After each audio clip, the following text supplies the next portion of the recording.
And I've been like following along with your kind of journey and appreciate the authenticity behind it and the rawness, because it's really the shit that not a lot of people talk about, specifically sleep deprivation, Uh, what it does to moms, what it does to parents, families. Like you said, like your husband's not, you're not able to like sleep together. It's definitely like a boner killer. I mean, you know what I mean? Like it's just certain point, you get to the, you're in survival mode, and you guys have been doing all the right things. You need to tend to your baby's like needs in every way for at least the first few months. And then I think everybody kind of gets, a lot of people get to a certain point where they're like, okay, we've got to revisit like what's working here and like what's not, and like what can we do to try to improve the situation, yeah, the part of it that's not working, right? And so that's kind of where you are yeah, currently.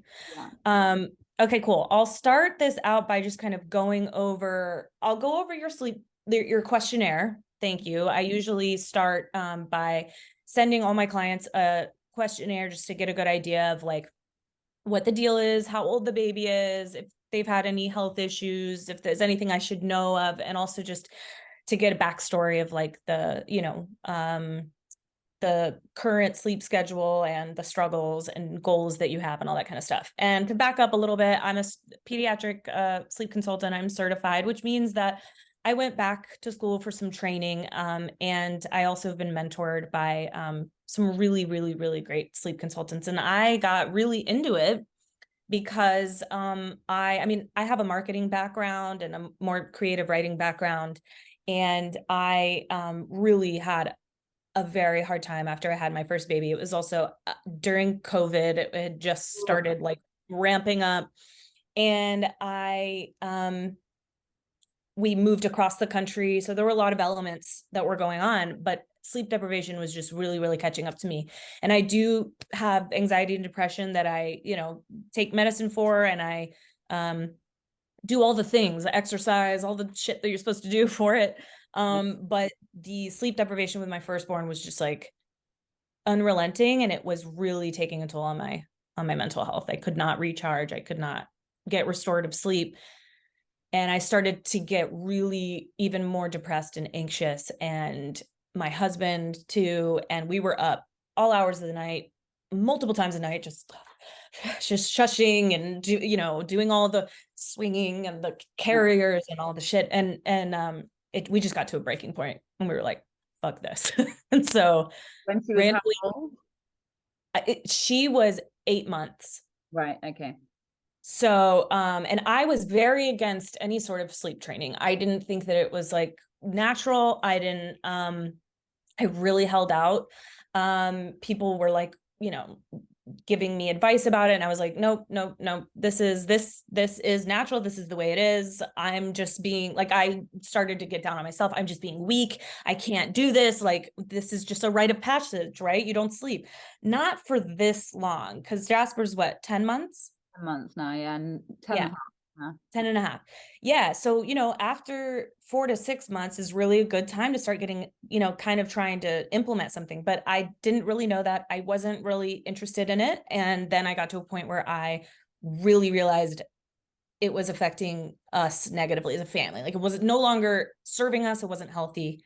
So I actually was talking to family about it, and somebody recommended a sleep consultant to me. And they were like, I don't know, it helped my cousin to like change her life, whatever, just kind of like in passing. And I was like, wait, what? I didn't even know that was a thing. Like, what do you mean? She helps babies sleep? Like, what? I don't Yeah. know.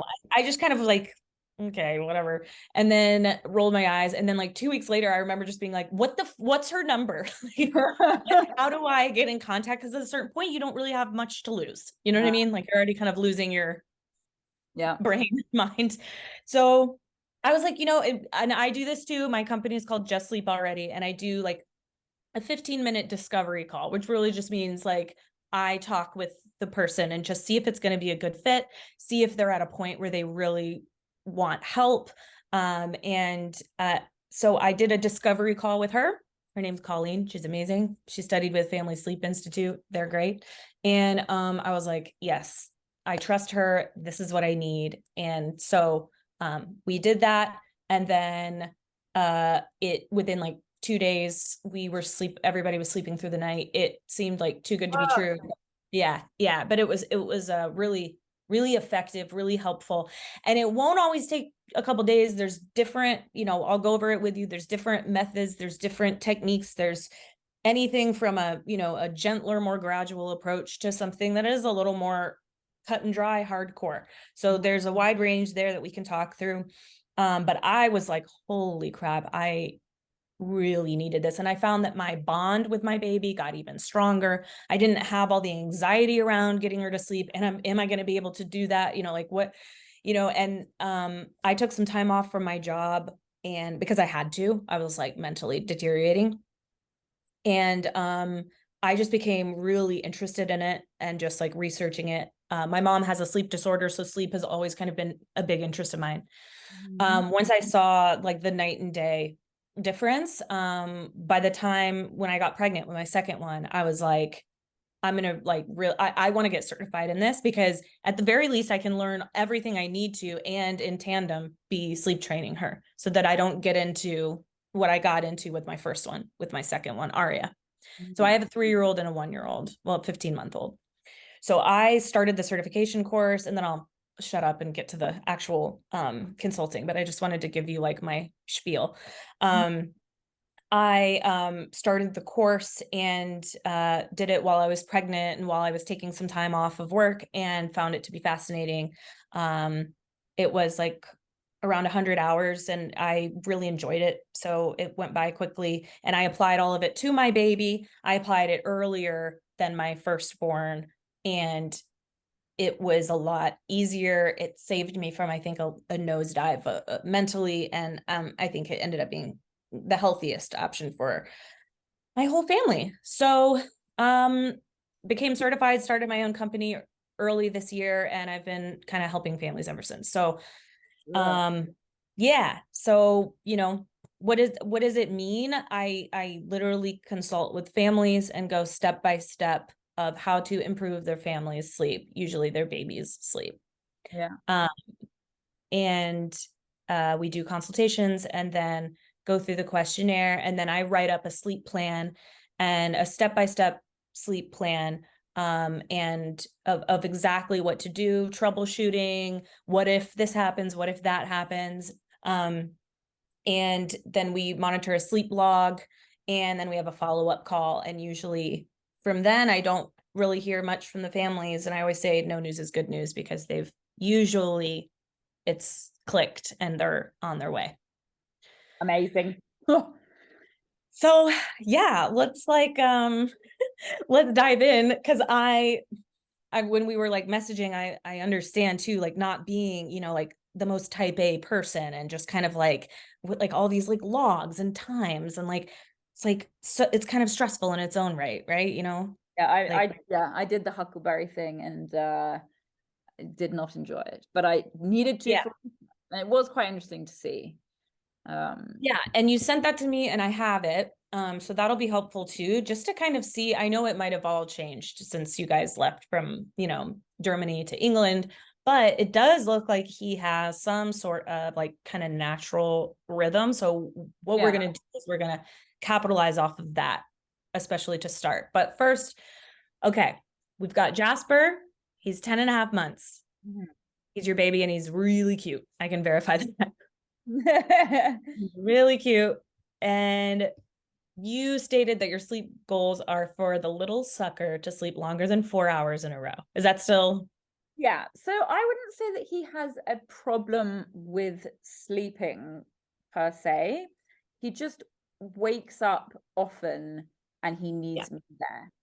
Okay. He does, like in the last sort of, well, I had a few nights that was shite, but also nights that have been like he'll wake up every 3 to 4 hours and he'll do the sound, and all he wants me to do is, we sleep in the same bed, is to flip him over like onto his other side, which humans do, adults do too, and put my boob in his face, and he will suck for less than a minute and he's off. So I don't think he's feeding, I don't think he's hungry, but he wants to be flipped, and nipple in his mouth. And that's what I do all night, like just every time he wakes up, every few hours.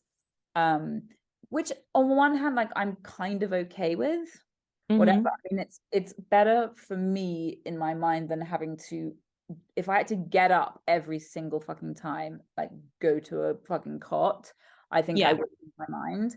So that's Yeah. why we've kind of co-slept for so long. Mm-hmm. But the problem is he won't sleep by himself. He won't even nap for more than like really 10 minutes, because he'll wake up, realize I'm not there, and flip out. So every nap has to be either in the carrier on me, or I have to get into bed with him, which means I have no time for myself. Like I can't get work done because even when he's asleep, I have to be with him. Right. I would say the main goal is just to get him to not freak out when Mm-hmm. sleeping by himself, if that's possible. Yeah. Yeah. You want him to feel comfortable and be able to ideally put himself to sleep and just stay asleep for longer than like 10 minutes without you being there. That's also, I've never like put him down and let him go to sleep, not once in his entire life. Like I always get him to sleep before. Mm-hmm. So he's always in the carrier and then he nods off. He doesn't fall asleep feeding so much anymore. It's basically the carrier is my strategy. I've Yeah. never, like, I can't even imagine putting him down awake and him falling No. asleep. I think he would just lose his fucking mind. But that's what most people do with their babies, right? They like put them to bed awake. I mean, most, I mean, not probably not most. A lot of people put them down like very, very sleepy, but it just really depends. I mean, some babies sleep a little easier than others. So, I mean, I don't like to say like bad or good or supposed to or anything, because you're really just like surviving for a while. You're doing the best you can. And like you have been doing the, kind of quote unquote right thing for a while. And I get what you're saying. You toss the boob in his face and that soothes him. Of course it does. It is what he wants. But at a certain point, it's not what you really want anymore. And you need that independence from him. And I've talked with you a little bit before this. You're in a bed that it's like the Montessori bed with like railings around it. Have railings. What we did was, it's so one side is against the wall, so we can't fall down that side. And then obviously there's another wall. And then we bought like IKEA bookshelves and bolted them together. And so he's basically boxed in. He could technically like fall off the very end of the bed, Mm-hmm. but he doesn't move down there.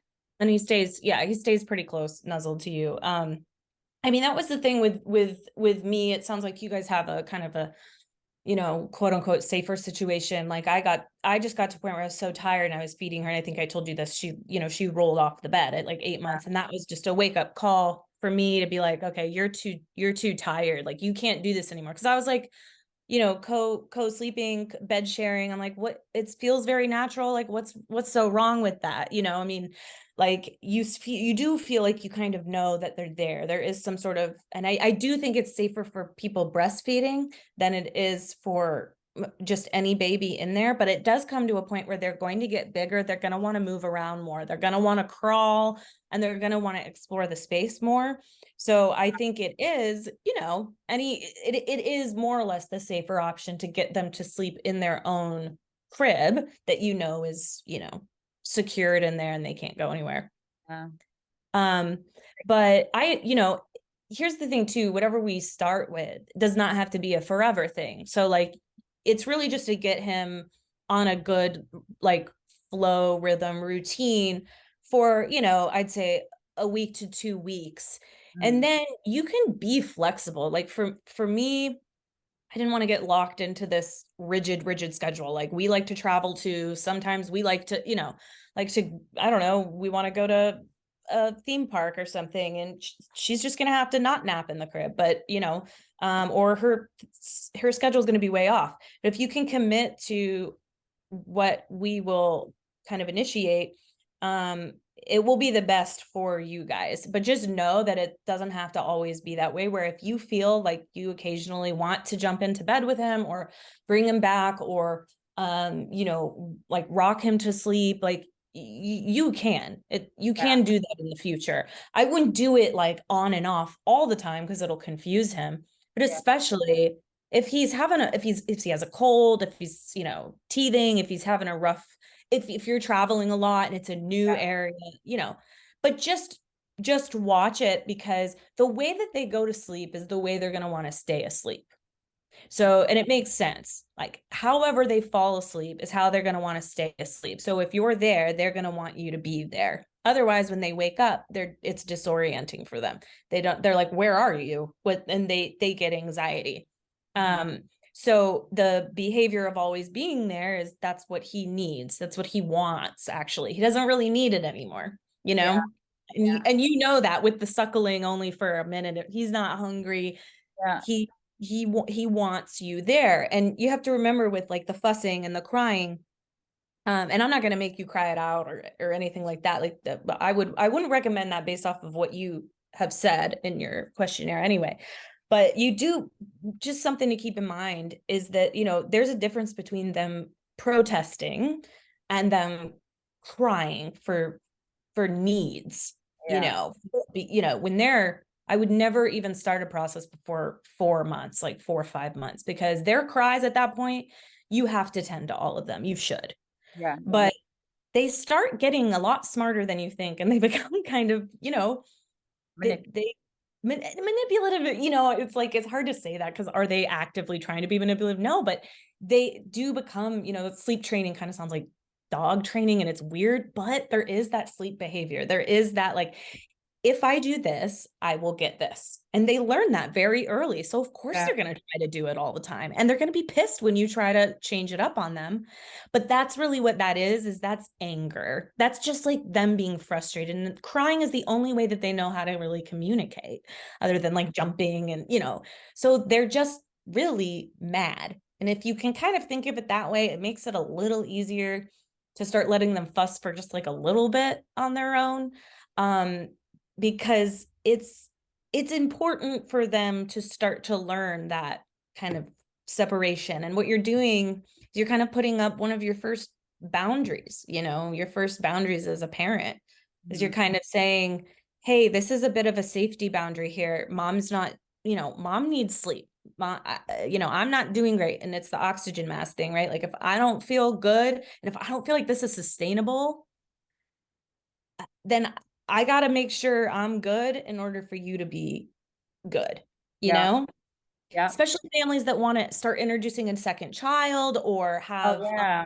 you know, or, you know, people with, you know, mental illness or even just low grade anxiety, depression, like this stuff adds up, and you do want to be the best parental version of yourself. So like, I kind of, this whole experience, I kind of liken to, um, they're like either like car safety, let's just say, like they can protest going in the car seat, you know, but if you're going on the highway, Yeah.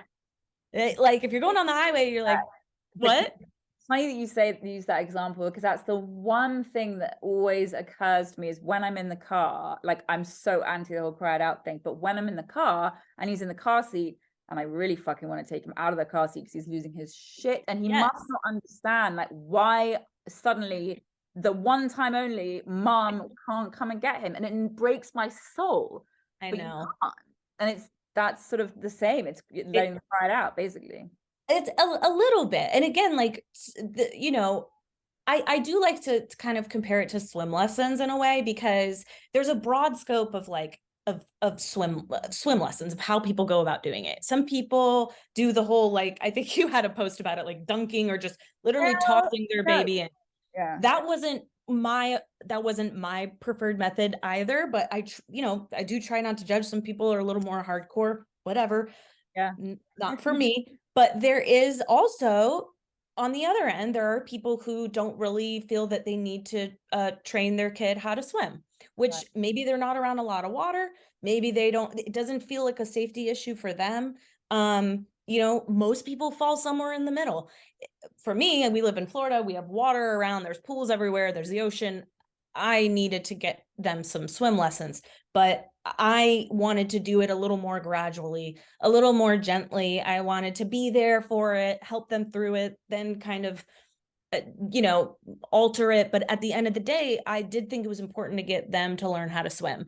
So, and I'm glad that I did, because there was a point where I'm like, well, I'm always going to be there. We're always going to be watching. And you are, but it's always those times where you think everybody's got an eye on them, and, you know, they could fall into the pool. So Yeah.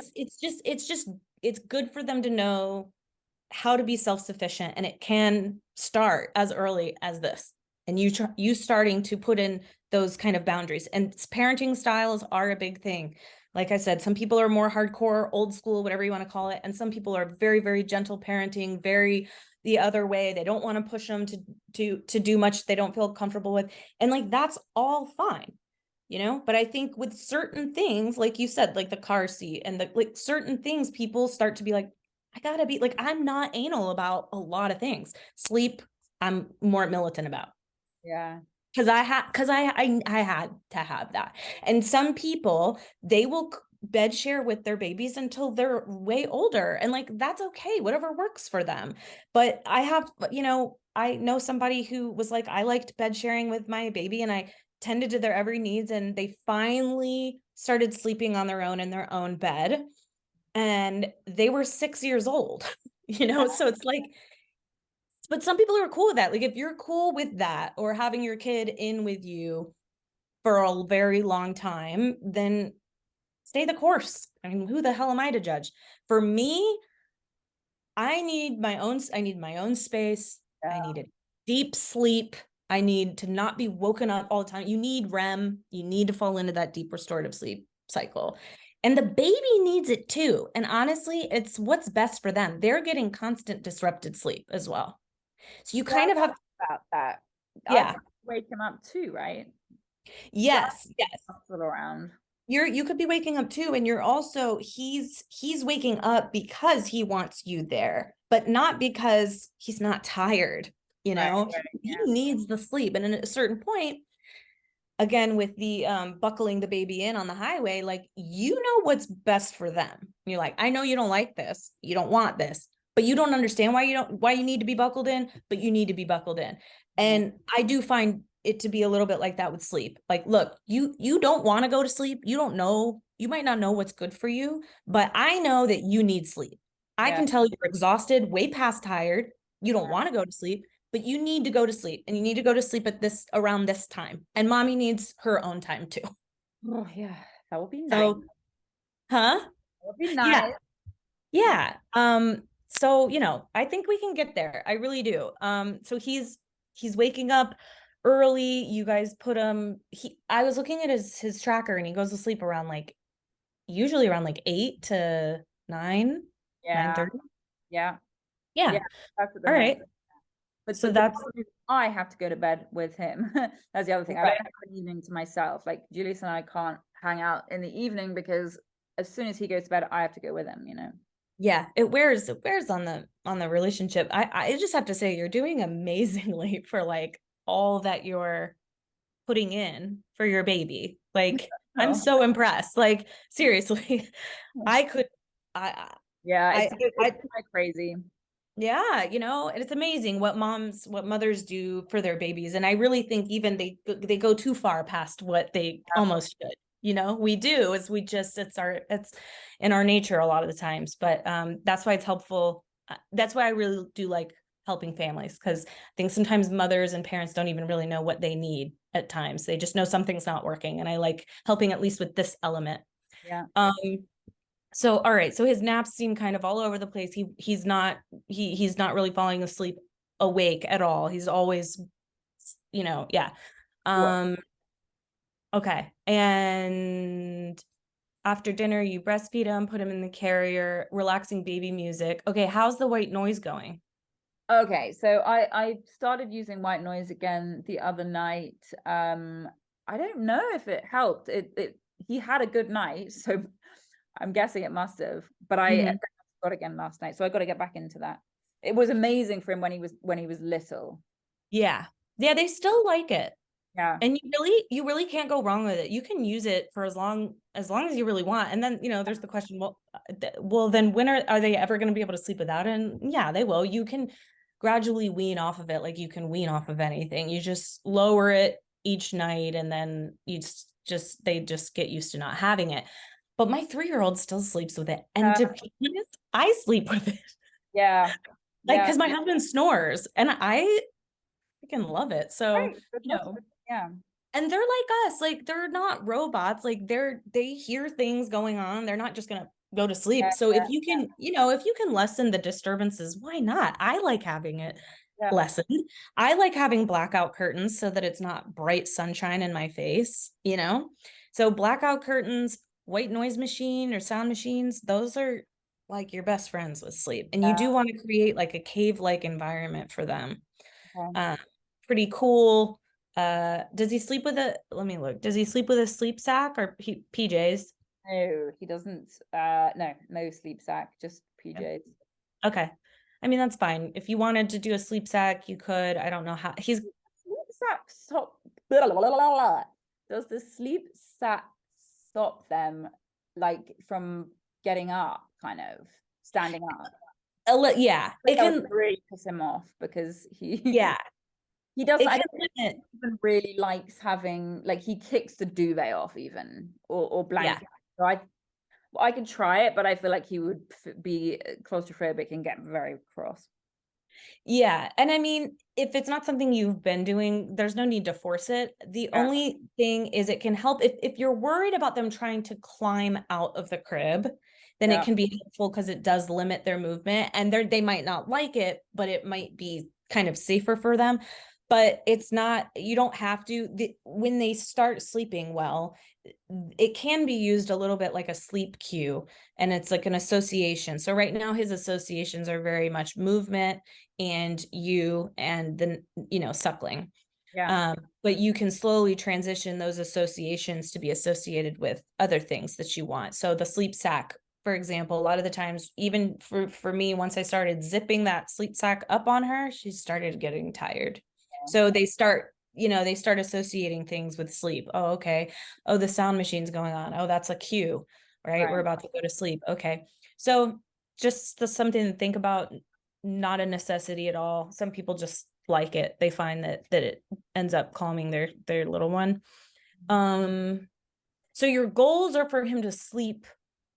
Like, do you like your prime goal, would it be for him to be in his own room, in his own crib, or you call them cots?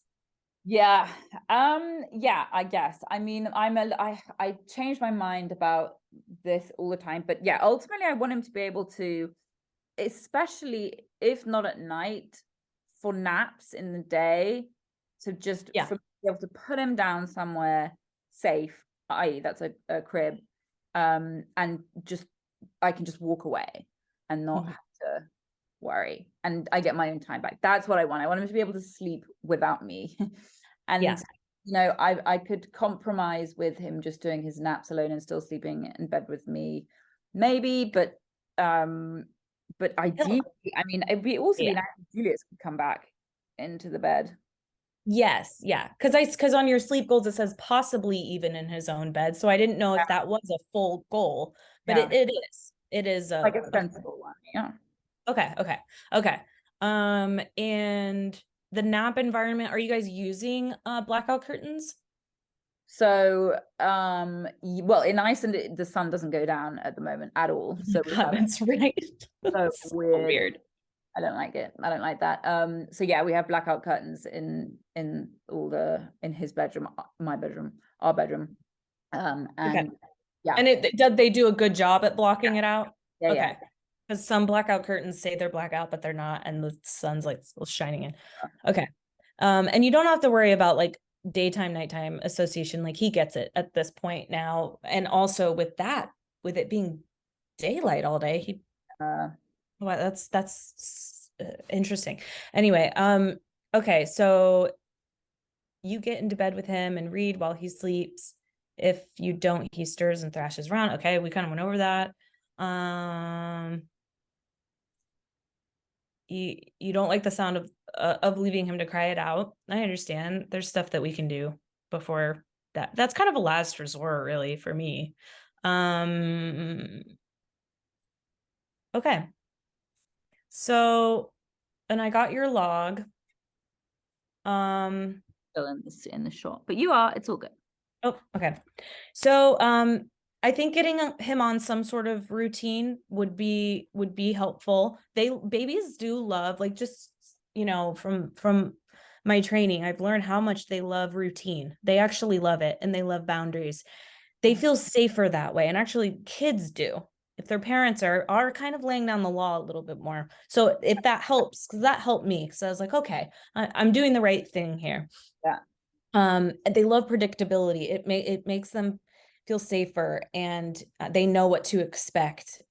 So I think something that I like to do is start with what they're already doing. I would recommend more of like a gentle approach, which would be some fading, meaning we work with what his natural rhythms are already, and we fade that into a routine. And I'll draw up a routine for you that's ideal for his age. Uh-huh. And it doesn't have to, you don't have to drive yourself crazy with it. Some babies don't need as much sleep, some need more. They're like us, they're like grown-ups. So if you find that, like, we'll know, if you do the sleep log, we'll know whether or not he's responding to it, but also, like, does he not need as much sleep? Does he need more? We'll be able to, like, track that. Usually they need about 12 to 14 hours, like, of sleep in a 24-hour period. Okay. Their wake windows are like 3 to 5 hours. This will, I'll write all this down for you. Yeah. Um, And but as unroutiny as I am in my life, right? Like noting it all down, Huckleberry did show me like he has his own routine-ish. Like, yeah. yes. Yeah. So we'll start there. Because the other thing a lot of people do with, like, traditional cry it out is, like, they'll start putting them down, like, at the ideal bedtime that they want them to go down. Yeah. But that's a big stretch from, if he's used to going to sleep at like 9, and then you're trying to be like, well, the new time is 7:30, so go to sleep. It's like, none of us would be like, oh, Yeah. okay. So what I mean by fading is, by once we get in the rhythm with him, I would say every day by like 15 minutes or so, just try to back it up a little earlier. What is your ideal bedtime For me or for him? for him? I don't care. I mean, like, I Yeah. guess 7 would be cool because then I get a bit of evening. Yeah. Okay. 7, yeah, 7, Yeah. 7:30. That's a good time for his age. Anywhere between 6 and 8 is really Okay. good. Okay. Some people like a little earlier, some people like a little later, depending on it. Also, if a parent comes home from work late, sometimes they like to see the kids. So, Yeah. Yeah. that will also determine how many naps. That's why I don't like the internet and Google with all of the, because it's like, well, it depends on the family, you Yeah. know. So I would like to get him to like 2 naps a day, like 1 to 2. He's at a point right now where he can start transitioning to 2 to be pretty Okay. predictable every day. His Okay. his sleep can consolidate, and he can sleep for longer periods of time. He just doesn't want to, because he wants you there. Okay. And go ahead. I just said interesting, interesting. Because yeah, Yeah, apps do tend to be short and frequent. yeah, and that's very normal for a very, very young baby, but at this age, he needs that sleep. He needs the full hour and a half sleep. It's way more restorative for them. Yeah. They fall into a deep sleep a lot earlier than we do. Our REM starts like an hour in, I think, or something like that, and theirs starts very quickly. So that's why they say to put them down awake, because if you put them down a little too drowsy, they might have already even slipped into a deep sleep, because babies so quickly go into a deep sleep, which is why they do that like weird eye stuff and like Yeah. Yeah. twitching and everything. They're like creepy. Yeah. Um, twitching, because they're falling asleep really quickly. So it really is helpful to get them to fall asleep awake, because they'll get the full cycle in their crib. And you do want, for training purposes, it would be great if you could try to get him to sleep in his cot or crib.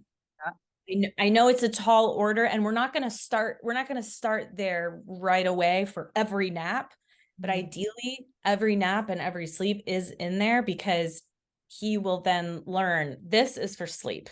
I go here for sleep. But I wouldn't start aggressively doing that for every sleep thing. Nights consolidate first. Nights are the ones that I start with. It's easier for them, but also the parents need the relief at night the most. So, I mean, in your case, naps too. Honestly, it's all tough, but it's easier for them at night. It's also darker at night.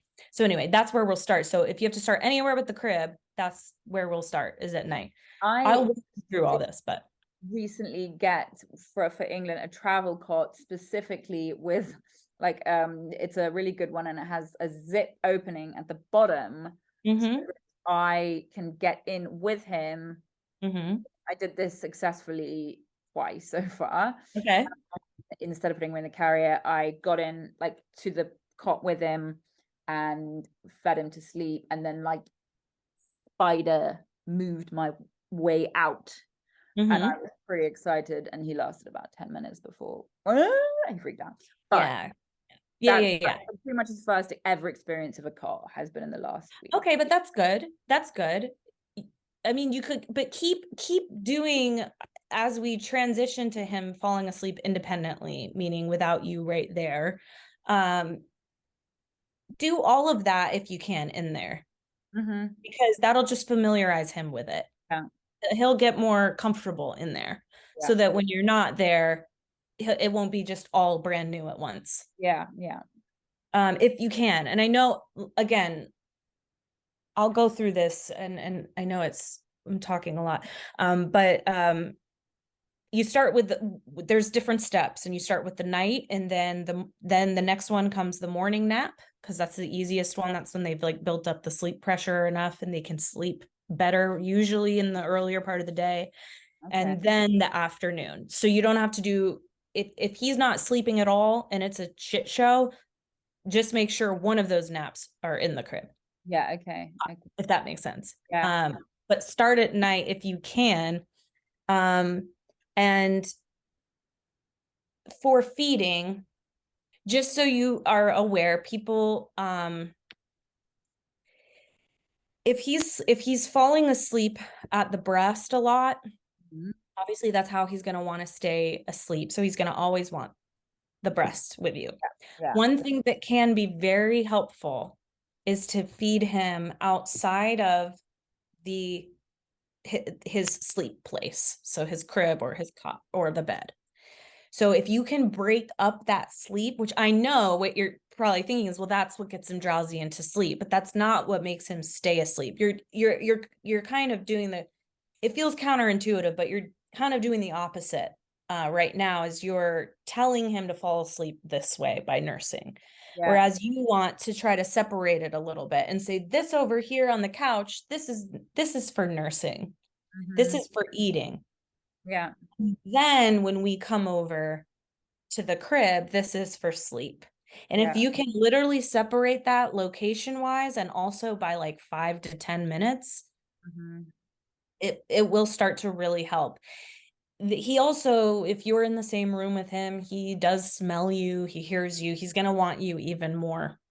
So if, I don't know how your mom would feel about being in there for a little bit instead of you, but you can also see if he wakes up as much with you not being in there.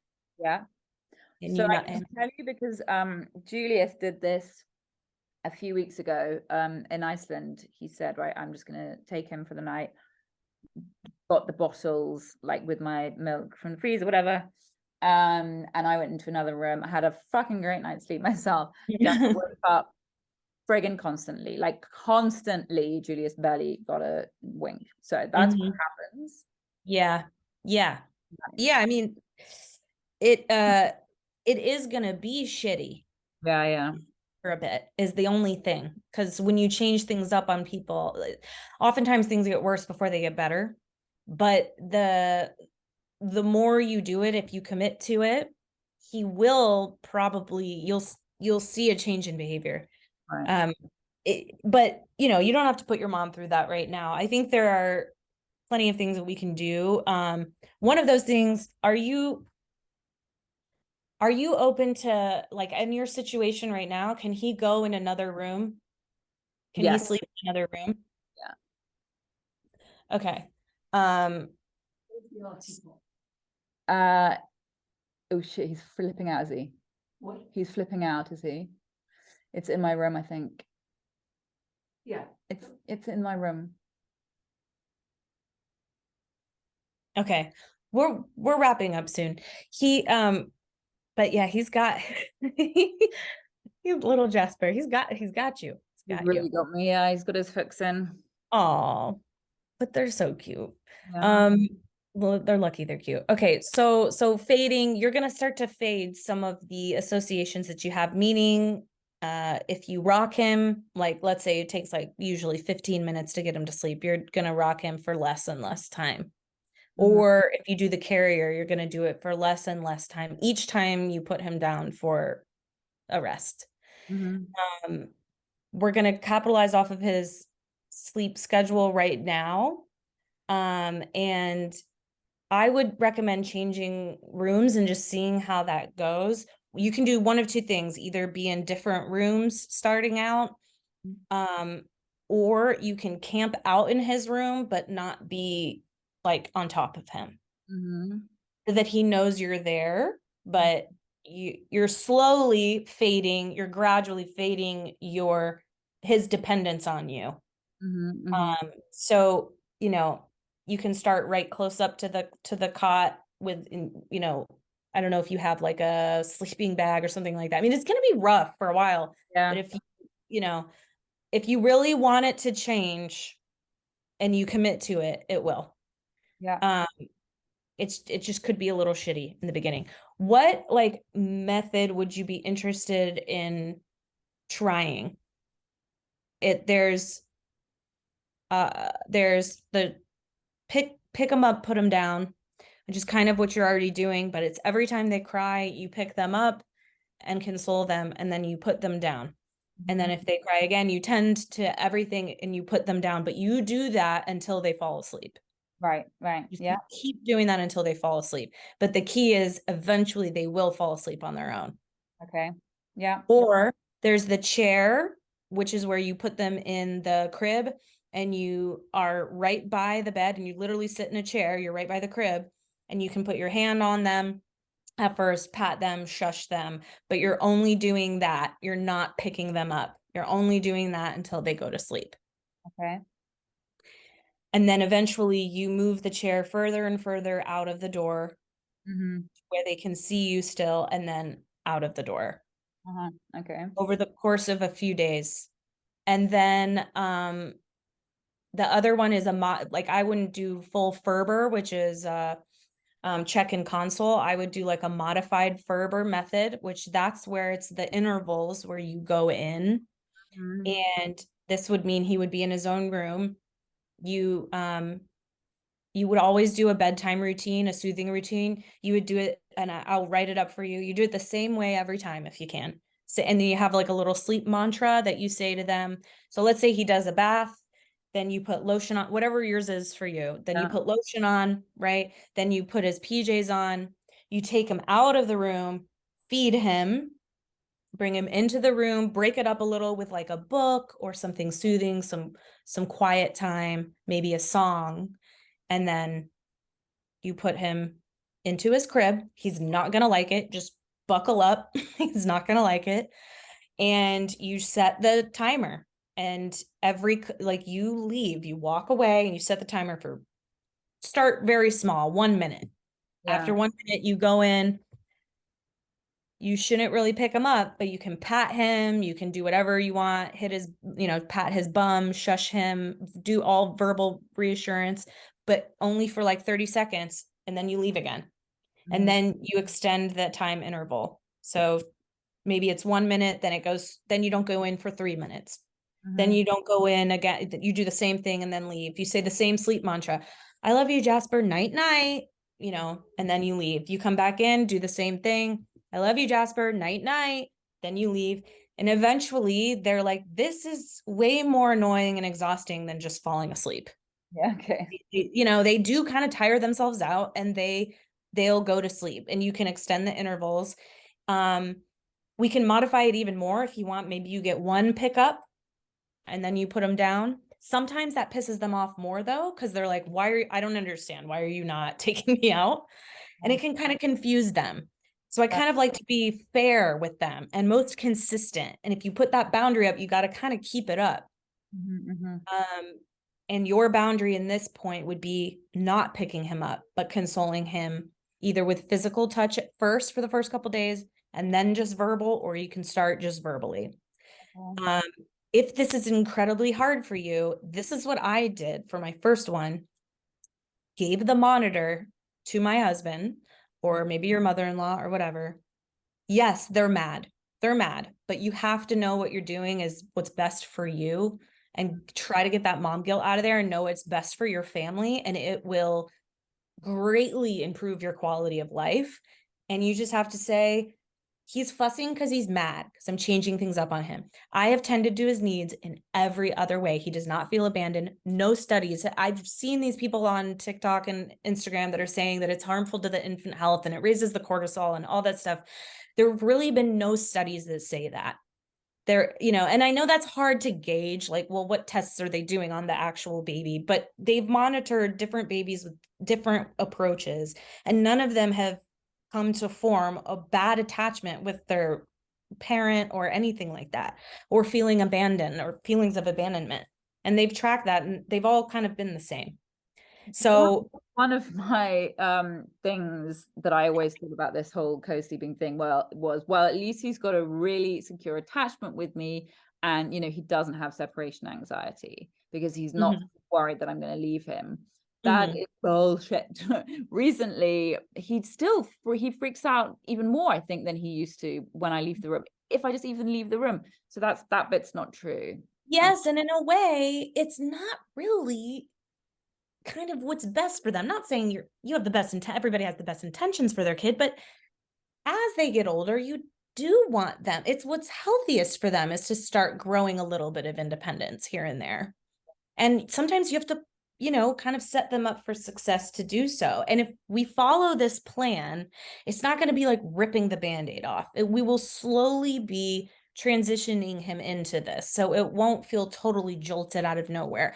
We'll come up with a sleep schedule that is around what he's already doing. It matches his clock, his natural clock already. And we're slowly, gradually moving him out of that. We're slowly, gradually moving him out of being completely dependent on you to fall asleep, to start fussing a little and having to be a little uncomfortable, and then slowly getting him to fall asleep on his own and stay asleep on his own. And then he will grow to like that. My baby now does not like, she gets annoyed sometimes if I'm holding her too long. She wants to go in her bed. yeah, okay. But if she's not feeling well or something, she's all over me. But it's healthy for them to start to have that, Yeah. a little bit of independence. And I'll tell you right now, I did a modified Ferber with Gianna, my firstborn, and she's still attached. I mean, there's no issues. And if it were bad for babies to cry, then every like colic baby would grow up to be an insane person, there are colic babies, it's actually in some ways it's good for them to cry and get out energy and express themselves. But again, I'm not like a hard ass, like I'm not super old school. I like something in between. Yeah. So, if you're interested in like a step-by-step plan, I would be happy to do that. In terms of nursing and night weaning, you can just slowly wean him off of that. He'll automatically stop asking for you the more and more he's comfortable putting himself to sleep, because he'll be staying asleep because he can do that. He can go all night. And it doesn't sound like he's doing this now, but you don't want reverse cycling where he's taking in more calories at night than he is during the day. But it doesn't sound like that's what's going on. I don't know. I don't think so. No. And so just keep up his calorie intake during the day. Oh, He's yeah. eating solids. Yep. Yeah. Yeah. Yeah. And then naps, you basically follow the same routine that you do at night for naps. Some people decide the Ferber method going in and checking is they think that it's pissing them off more. You can kind of be the judge of that. But if it's really stressful, see if your mom or someone can you just don't want to go in at every call, because that's just reinforcing that behavior, and he's just going to keep doing that. He's going to keep doing it more and more. Yeah. It's just behavior. Yeah. If I do this, she'll do this. So Woo! if you start to slowly break it, you know, and he might surprise you. Yeah. He might, you know, I mean, yeah. he's pretty strong-willed. Yeah. Yeah. Yeah. Yeah. From what Julia said, he is determined. Like he does not quit. I think Mm, he really tricky. mm-hmm, mm-hmm. Um, But yeah. Or does Julius does he ever have days where he doesn't have to fly and he can kind yeah, of, yeah, yeah, yeah, I mean, sometimes having the partner take the brunt of it in the beginning is a little easier, just because there isn't, kind of just naturally biologically, if you're breastfeeding, especially, that same attachment. yeah, yeah, And sometimes they won't, I don't know, it's just a little bit easier for like the yeah, partner yeah, to handle it. sure. Yeah, Um, I mean, it's nails on a chalkboard. I hate hearing my baby cry, but there's also like I know now you start to learn the different cries, and there's distress, but a lot of times that's kind of masked, and it's really anger, and they're frustrated because you're changing things up on them. They're frustrated, they're mad, they want what they want. You yeah, just have to be careful, because if they keep doing that, the older and older they get, um, you do kind of lose control of yourself and yeah, what you need.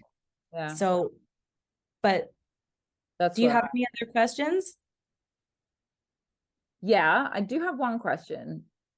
I'm hoping that he's all right because he was flipping out just then. Which is, so we've got this travel cot which has the little zippy sidey thing, which how the fuck are you supposed to get them? We have another like shit IKEA cot at home that's like just wooden. How the fuck do you get them? I guess you're saying put him down to sleep in there to sleep, right? Because it's very difficult asleep if I put him in the carrier and he's asleep to then transfer him down into a cot Yeah. because of the logistics. But I guess you put him down when he's awake. Yeah.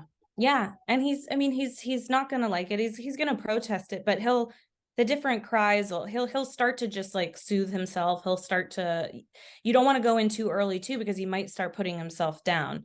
Sometimes the cries sound like they're cries, but they're really like moans or oh blah blah blah. I don't know if you hear him doing it in the Yeah. stroller. Yeah. But they're Always. trying to self, Yeah. yeah, they're trying to self-soothe, and they'll start sucking and whatever. But yeah, I mean, it's your comfort level. Nobody wants anybody to do anything they feel completely uncomfortable with. There's also, does he like a pacifier? No, god damn it. He doesn't give a shit. Never. Neither did mine. No. Neither did mine. Yeah. I mean, and my first it still is very strong-willed. Yeah. I did not think that this would work for her. Yeah. I didn't. But I am glad I stuck it out. And there was a point where I was like, I don't, I know she's upset, and I don't, but I try to put in some tips to tell yourself, but also I took a walk. I saved to some people to go take a walk, Yeah. get away from you don't torture yourself, like get away from that nails Yeah. on a chalkboard sound, and Yeah. just see what they do. But I know it does kind of feel unnatural, so that you can do the pick them up, put them down. You can do that, and you're Okay. just repeating the same behavior. So every time he's like, she's going to pick me up, but she's going to put me back down again, damn it. And they start to realize like that's what's going to happen. And that is a way of doing no cry Yeah. and getting the same results. But I will say it varies in, Yeah. it varies in there's efficacy, but there's also like timeline. Yeah. I get a lot of parents that really need relief in a few days, and Yeah. that's where I would recommend modified Ferber, or some people, they start with Ferber and they are like, we ended up doing Cry It Out because we just wanted to see what happened, and they put themselves to sleep. And usually if they do it, they only have to do it like 1 or 2 times. It's crazy, and then they get it. Right. It's knocking that behavior out right away, and they get the point. It literally took one night for my daughter. Right. We didn't even do Cried Out. We did Ferber, modified Ferber. And then even like that for the next nap, she was better. And I'm not saying that'll be the case. It's not the case every time. But with a more aggressive approach, you'll see improvements in 1, 2, 3 days. And in a gentler approach, no cry, it could be up to a month. Yeah. Yeah. Okay. Okay. Sorry, that was a lot. No, it was very interesting, and it's given me lots of food for thought. Yeah. So think about it. Ah, And if anybody who is watching is interested, so this would be the first consultation. And then if we continued on for a full package, would be that I take everything that you have and come up with a sleep plan, and I hold you accountable, and we go through it together, and I kind of take everybody step by step through what each kind of day and night will look like, what to do if this happens, yeah. nap what ifs, troubleshooting, all that kind of stuff. And sleep log, I track the sleep log. I write you guys notes like, oh, look, he did better this night, or oh, shit, this was a shit day. All right, here's what you should do at night then. You're going to have to move up the bedtime and, get him down at this time. So that's what the rest of the consultation looks like. So if anybody's interested, I'd be happy to give like your followers, your friends, like 20% off if they just mention like your name. Okay. Justsleepalready.com. Go to the Cool. web, check her out, and Video I hope as I didn't well. scare you. No, you didn't scare. Well, you did a bit, but also you're great, and I think a lot of what you say makes sense. So I'll talk to you offline about going forward, but yeah, Okay. it's All right. terrifying, but thank you.